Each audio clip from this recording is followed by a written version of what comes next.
एक बार ऐसा हुआ, रशिया के अंदर यह प्रयोग किया गया। कुछ जेल में रहने वाले कुछ कैदियों को इकट्ठा कर लिया गया, कहा कि कोई एक छोटा सा एक्सपेरिमेंट है, ज्यादा लंबा चौड़ा एक्सपेरिमेंट नहीं है, आप उसमें सहयोग करें, साथ दें तो आपकी सजा कम कर दी जाएगी, आपको फ्री कर दिया जाएगा।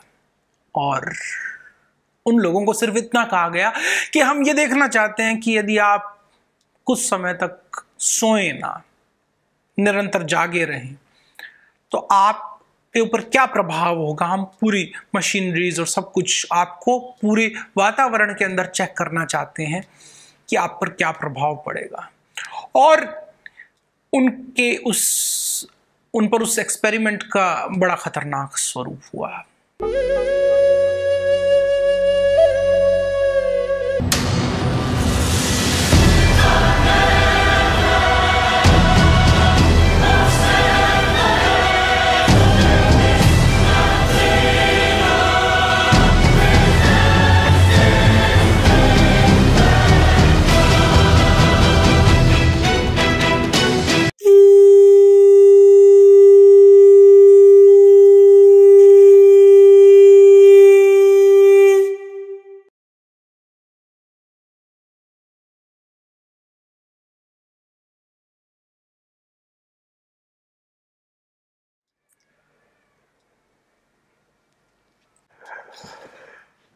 अविनाशी, अप्रमेय तथा शाश्वत जीव के भौतिक शरीर का अंत अवश्यम भावी है, अतः हे भरतवंशी युद्ध करो। जो इस जीवात्मा को मारने वाला समझता है तथा जो इसे मरा हुआ समझता है, वे दोनों ही अज्ञानी हैं, क्योंकि आत्मा न तो मारता है और न मारा जाता है।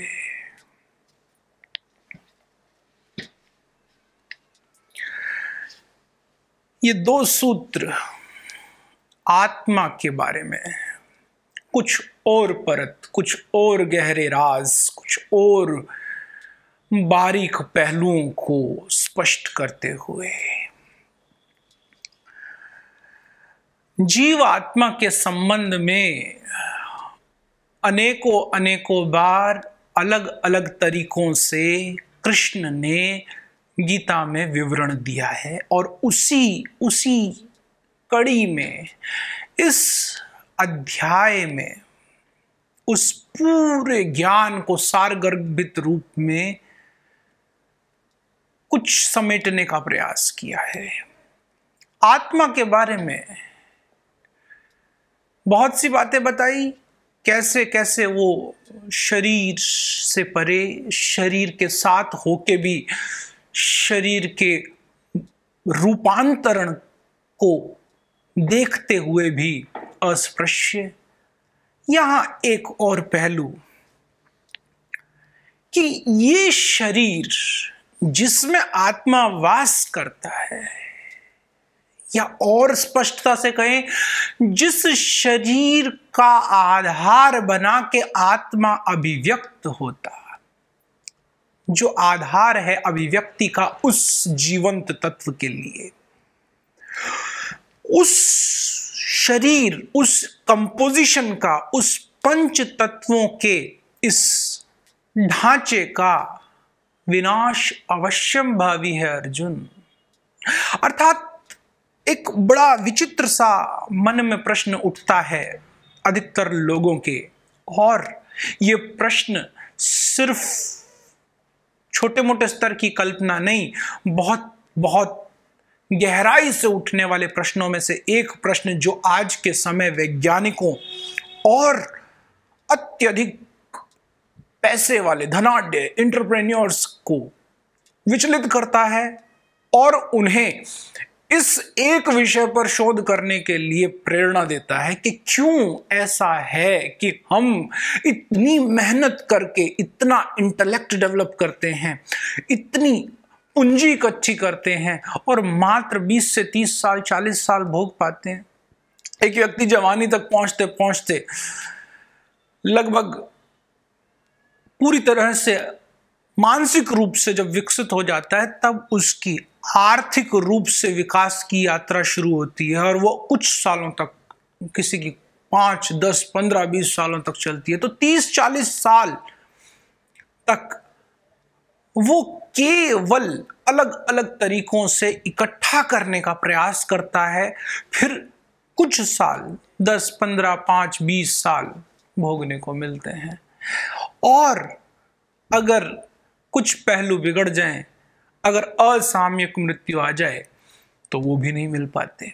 तो ये एक बड़ा प्रश्न कि क्या इस शरीर को बहुत बहुत लंबे तक जीवंत रखा जा सकता है? क्या कोई ऐसी तकनीक जिससे इस शरीर को अत्यधिक जीवंत रखा जाए, लाइफ स्पैन बढ़ा दिया जाए? क्यों ना ऐसा हो कि इस शरीर में जो ट्रांसफॉर्मेशन है, जो चक्र है, वो चक्र को और लंबा कर दिया जाए। यानी बचपन, जवानी और बुढ़ापा, ये चक्र, इस चक्र को क्यों ना एक्स्ट्रापोलेट कर दिया जाए।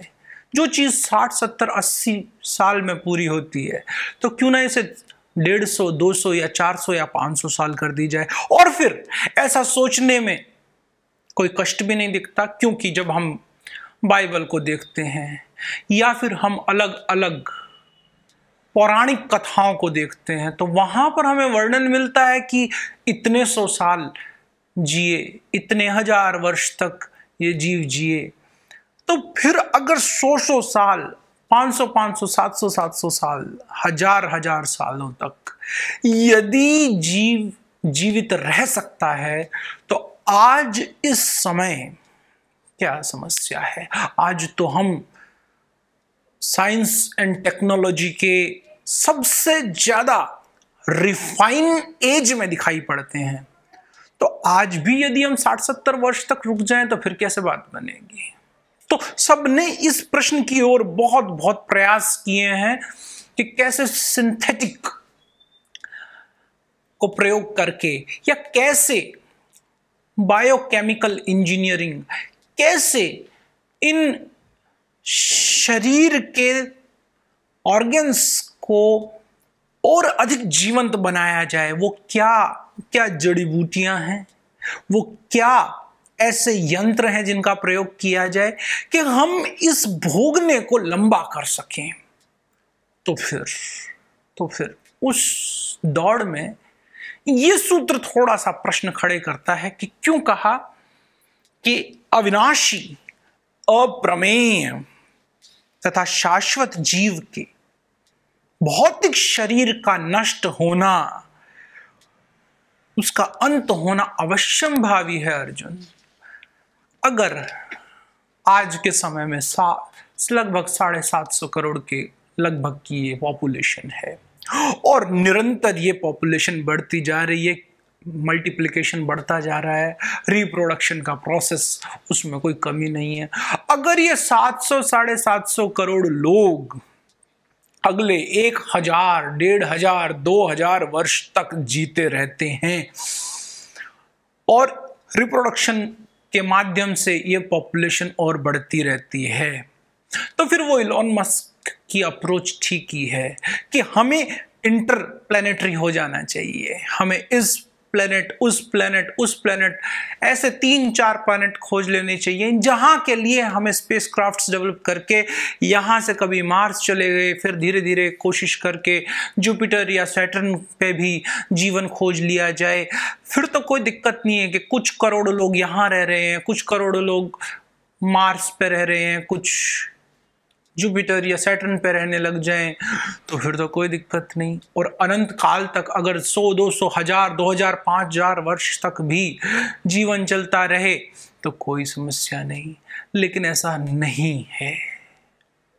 अवश्यंभावी इसलिए है क्योंकि ये रूपांतरण ही जीवन है, ये ट्रांसफॉर्मेशन ही जीवन है।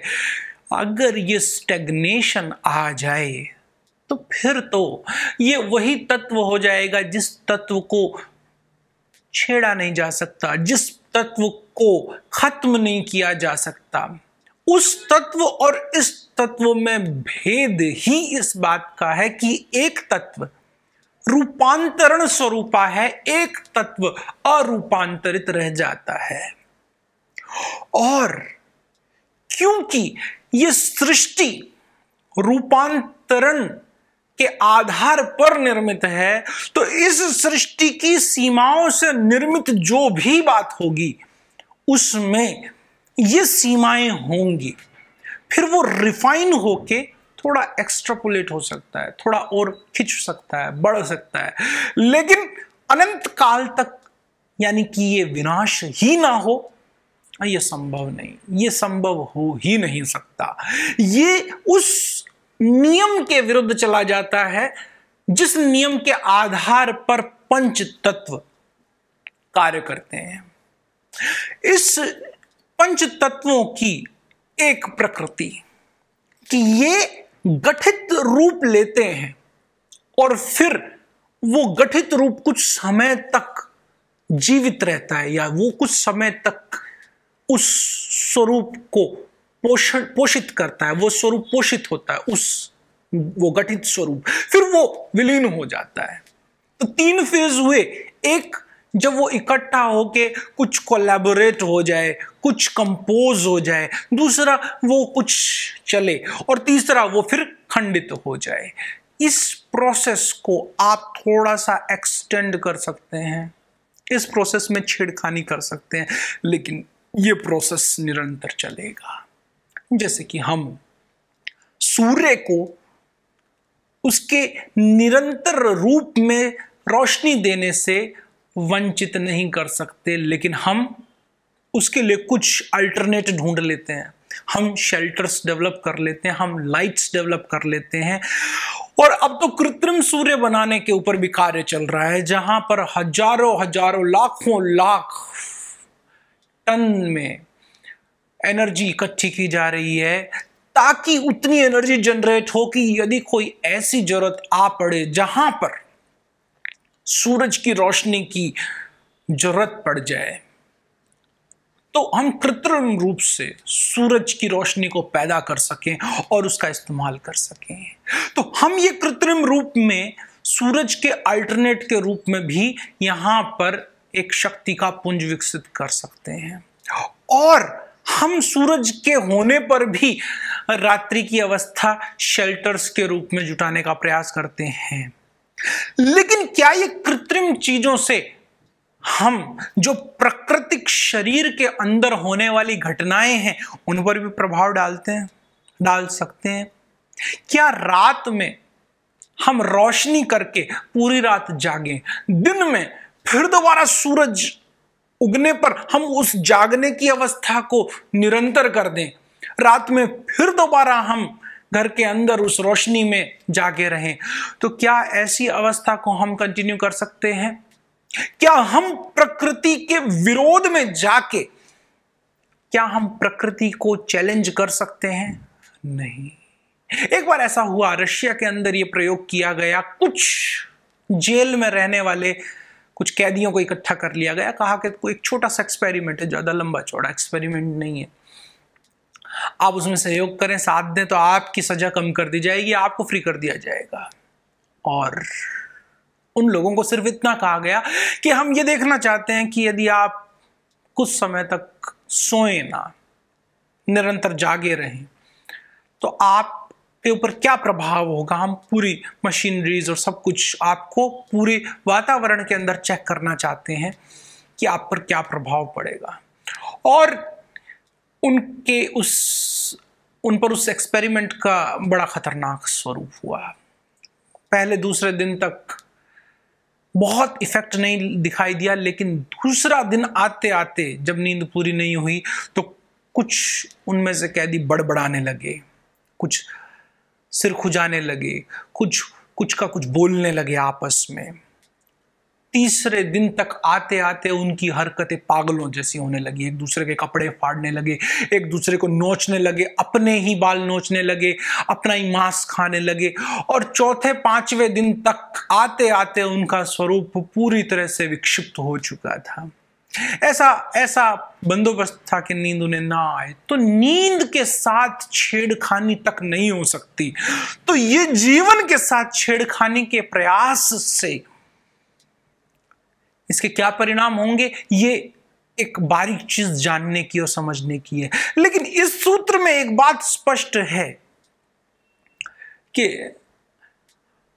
इस तत्व को, जो कि जीवनी शक्ति का आधार है, इसको तो कोई छेड़ नहीं सकता, इसको कोई मार नहीं सकता।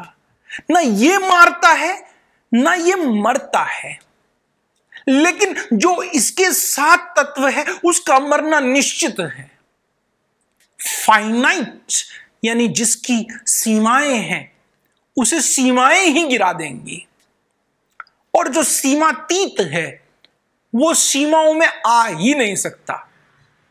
जो अनंत है उसका अंत संभव नहीं, और जो अंत के दायरे में है वो अनंत नहीं हो सकता, यानी कि ट्रांसग्रेशन नहीं है। आत्मा कभी रूपांतरित होके पदार्थ हो जाए, नहीं। पदार्थ कभी रूपांतरित होके आत्मा हो जाए, नहीं। लेकिन होश का तल पदार्थ से उस आत्मीयता की तरफ बढ़ सकता है, और यही यात्रा आध्यात्मिकता की यात्रा है, यही अंत की यात्रा है कि होश जो कि पदार्थ पर है, जो सीमाओं पर है, जो खत्म होने वाले तत्व पर है, उससे परे निकल के सीमातीत तक पहुंचे। ये होश ट्रांसग्रेस हो सकता है, होश ही रूपांतरित होता है। होशमयी का अर्थ भी इतना है, बेहोशी का अर्थ है हम वास्तविकता से कितना चूके हुए हैं, और होश का अर्थ है हम वास्तविकता के कितना नजदीक है। और पूर्ण होश की अवस्था है जहां वास्तविकता और होश एक साथ हो गए हैं। द अल्टीमेट सुप्राकॉन्शियस स्टेट, जहां पर चेतना अपने ही स्वरूप पे आ गई है, जहां चित्त की वृत्तियां गायब हुई हैं, जहां पदार्थ के स्वरूप से छलांग लग के अपदार्थी जो सीमातीत, वहां पर छलांग लग गई है, वहां पर स्थित होना। और उस स्थिति से जब दृष्टि मिलती है, वही दृष्टि है जागृति की दृष्टि। हम देखते हैं हम कि तीसरा नेत्र खुलना, तीसरा नेत्र का अर्थ वही है जहां अंत्य की दृष्टि मिल जाए, जहां जड़ से चैतन्यता की दृष्टि मिल जाए, जहां होश पूरी तरह से सद जाए। और अंत्य की यात्रा में बार बार ऐसा होगा कि पदार्थ से चेतन तक एक बार छलांग लग के फिर पदार्थ पे गिर पड़ेंगे। ऐसे ही जैसे कि पहाड़ पर चढ़ते हैं फिर गिर जाते हैं, फिर चढ़ते हैं फिर गिर जाते हैं। लेकिन एक अवस्था ऐसी भी जहां पहाड़ की अंतिम शिखर पर पहुंच के वहीं स्थापित हो जाते हैं, वही बुद्धत्व, वही जागरण। उसी का प्रयास यहां अर्जुन के लिए कृष्ण करते हुए, और न सिर्फ कृष्ण, इस सृष्टि पर अब तक जो भी जागृत हुआ उसके जीवन का एकमात्र ध्येय फिर रह गया करुणा हृदय से कि क्यों ना मैं जैसे जागा, क्यों ना मैंने जैसे सृष्टि को अब पूर्णतया उस रहस्यमय स्वरूप में स्थित हो देख लिया, क्यों ना ये दृष्टि में दे दूं। क्या हम दे सकते हैं? जो हमारे पास है। जिसने वो दृष्टि पाई वो करुण हृदय से भर के उसी दृष्टि को देना चाहता है, लेकिन वो दृष्टि देने के लिए लेने वाला उस दृष्टि को वो भी बहुत बहुत प्यास से भरा हुआ हो, वो भी बहुत बहुत श्रद्धा से भरा हुआ हो, उसके अंदर भी बड़ी गहरी गहरी चाहत हो। यहां अर्जुन के साथ वो घटना घटी है, और इसीलिए हर रूप में उसी बारीक और महीन पहलू को स्पष्ट करते हैं।